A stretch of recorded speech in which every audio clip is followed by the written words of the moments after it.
Hello, this is Brian. Today is Sunday, May 30th, 2021. I'm taking a very short walk along Keller Peak Road. I'm near the town of Arrowbear in the San Bernardino National Forest. So, driving through communities of Running Springs and Arrowbear. Notice some things that are kind of disturbing about the trees here, the oak trees.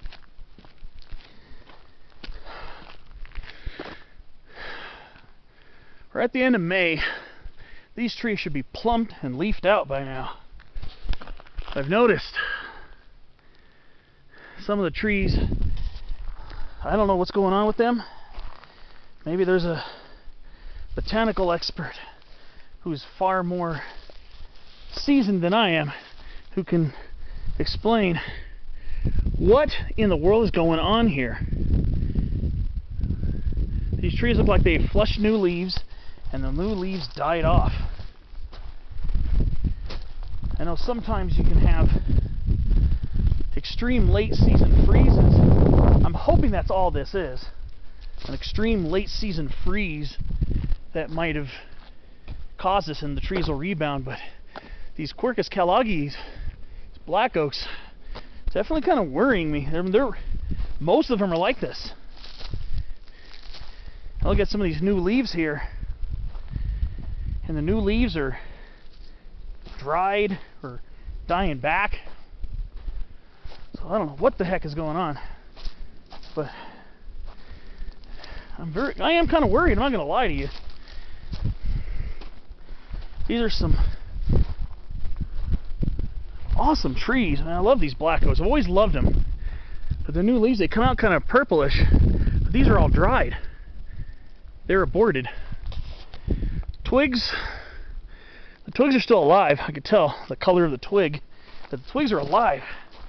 So I'm hoping that this is just a late season freeze that caused this. It is possible that it could happen because we've had some very warm winters in the last several years. I think it caused the trees to leaf out way earlier than normal, and then winter came back with a vengeance for a while, and that was back in 2018. I think the trees leafed out way ahead of schedule, or they started leafing out, and then frost and freezing, winter, really serious winter weather, serious winter cold came and caused the trees to go back to dormancy. The frosted the leaves, the new leaves. So I'm hoping that's what the case is. It's very disturbing. Usually these trees are nice and lush this time of year. They're all leafed out because tomorrow's the last day of May. We're going into June. I mean, it appears to be some hope here. These are okay. These new leaves. So I'm thinking this might be we might have had a late season freeze. I know in the middle of May we did have a period of significantly below normal temperatures here in the mountains and even in the lowlands where I live. So I'm keeping my fingers crossed. I'll have to check back in this area in another few weeks or a month or so and see if the oak trees are recovering. So I mean, if anybody knows what's really going on and is watching my video, please drop a comment. I mean, this is kind of disturbing and kind of sad because I very highly love these trees. I have several California black oak seedlings at home. These are the flowers right here. It's like the male catkin flowers that dried off. Yeah, because apparently the trees were probably leafing out. Probably was late April or early May when these trees usually start. They usually look like this. Usually around the end of April and the beginning of May. This is usually what the trees look like. Only these leaves are just fresh and just coming out, and they're alive and healthy. Like this one right here. This leaf right here is okay. Usually they start looking like this around about a month previous to this. So let's hope that this is what it is. But if there are any botany experts who are familiar with California black oak in the San Bernardino mountains, or I don't know, I haven't been in the San Gabriel mountains since the beginning of April, and that was on the west side of the San Gabriels where there aren't any black oaks. So please, let me know if you can, drop a comment and let me know. Some of those back there, I can see a lot of new green growth. There are several trees on the way up here that do have some fairly healthy, look like fairly healthy crops of new leaves. But then there are a lot of them that look just like this, like these guys here. So let's hope. Let's hope. Okay, well, on to another thing. Another real reason why I really came over here on Keller Peak Road. If you follow this, it takes you to the lookout tower on Keller Peak. There's a big sugar pine, Pinus lambertiana. It's a tree I talk about a lot. I'm totally enamored with it.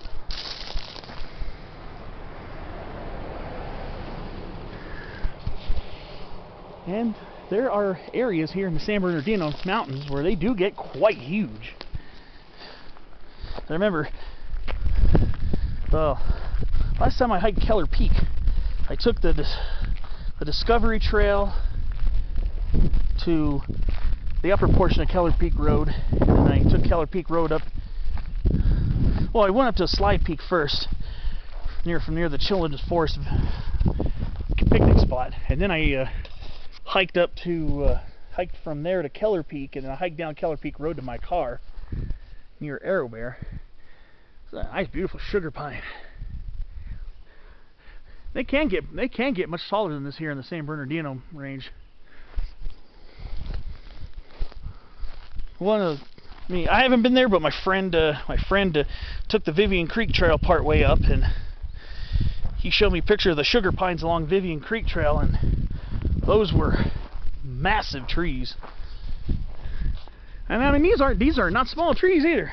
These are pretty girthy. I mean, sugar pines are known for their really girthy trunks. But if you go to the San Gorgonio Wilderness, and probably along the Mill Creek drainage, Mill Creek, the creek bed, probably hike up that from the Vivian Creek trailhead. I've seen the imagery on Google. I haven't walked up the wash yet. You can take the wash and then you branch off and hike up the Vivian Creek Trail, or you can hike up the wash and you can actually hike up the wash quite a ways and see. Well, apparently there's some humongous trees over that way. I have yet to do that hike. I was almost going to do it today, but I just didn't get out early enough. I didn't get out of the house until about 11 o'clock. It's probably like 12:30 by now. But just interesting. This area does have some pretty large trees scattered here, but it's a little drier, a little more arid, so the trees are a little smaller. But yeah, back to the oaks. Yeah, see this oak. Yeah, even the newer leaves are kind of damaged a little bit too. Yeah, see? I wonder what's going on with that.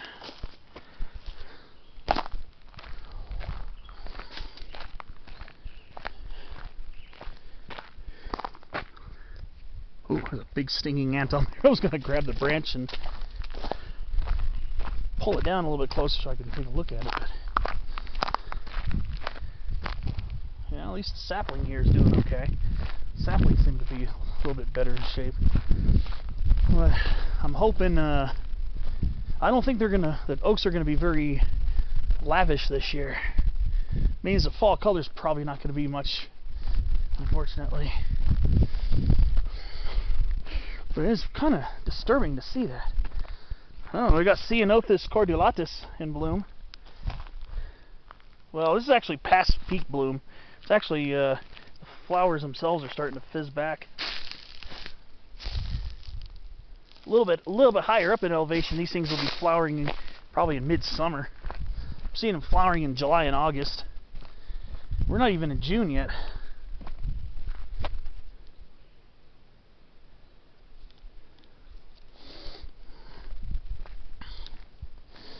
We got the manzanitas up here. They haven't flowered yet. They'll probably flower in June or July. Or maybe no. I think they might have already done it. I'm trying to figure out if this is Perry manzanita or a green leaf, because they're pretty similar.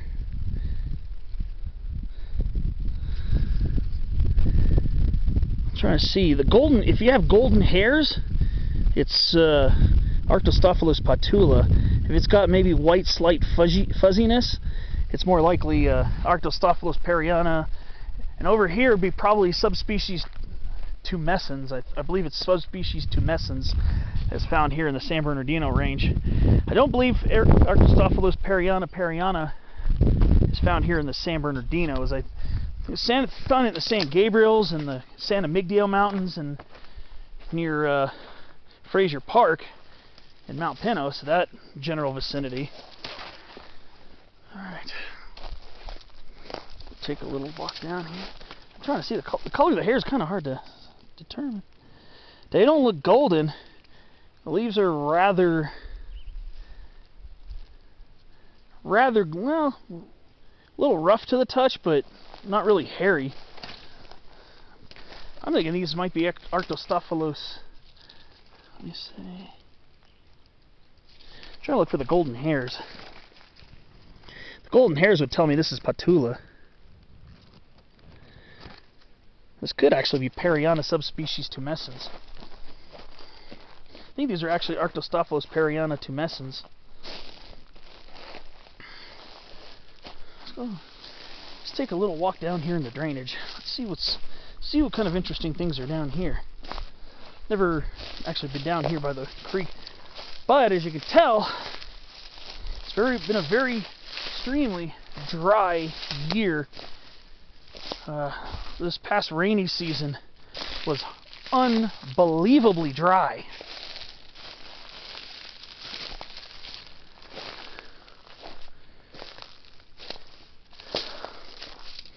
So normally it'd be a little bit greener this time of year, but we are very dry.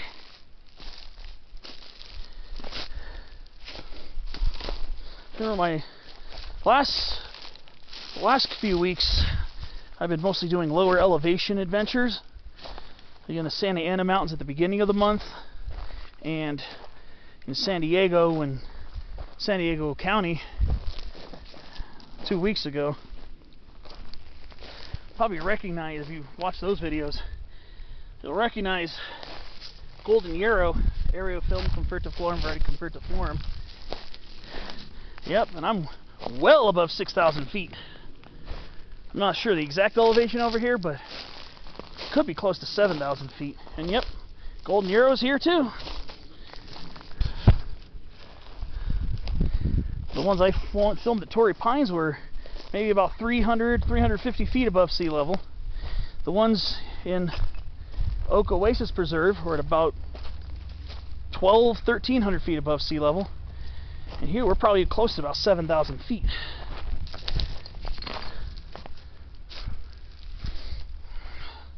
So yeah, normally there should be water trickling through here. And last year, I remember hearing water trickling. No, not last year. 2019 was the last time I was over here. But I was walking along the road back to my car from Keller Peak. And I was parked way down about the 6,100 foot level, over not that far from the junction of Highway 18. And you see down here, we do have some flowers to enjoy. It's not a complete bust, obviously, but we got our western wallflower right here. Erysipetum. Ugh, can't even say it right. Let's shake the ants off of me real quickly.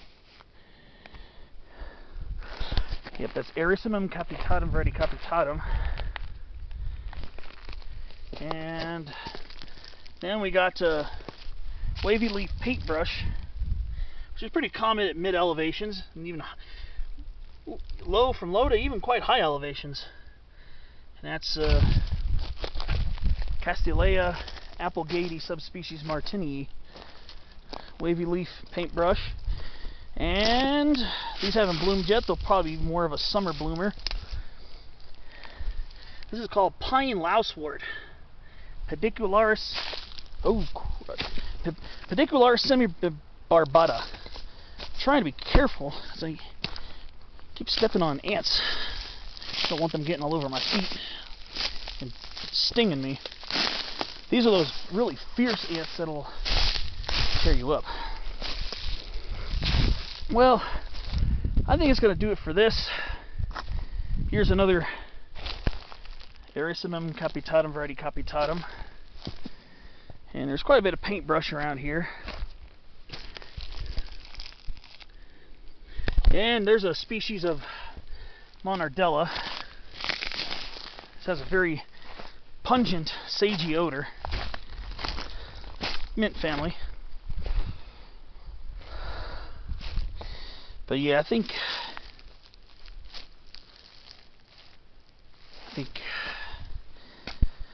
that'll do it for this video. And I'll see you on my next one. Thanks for watching.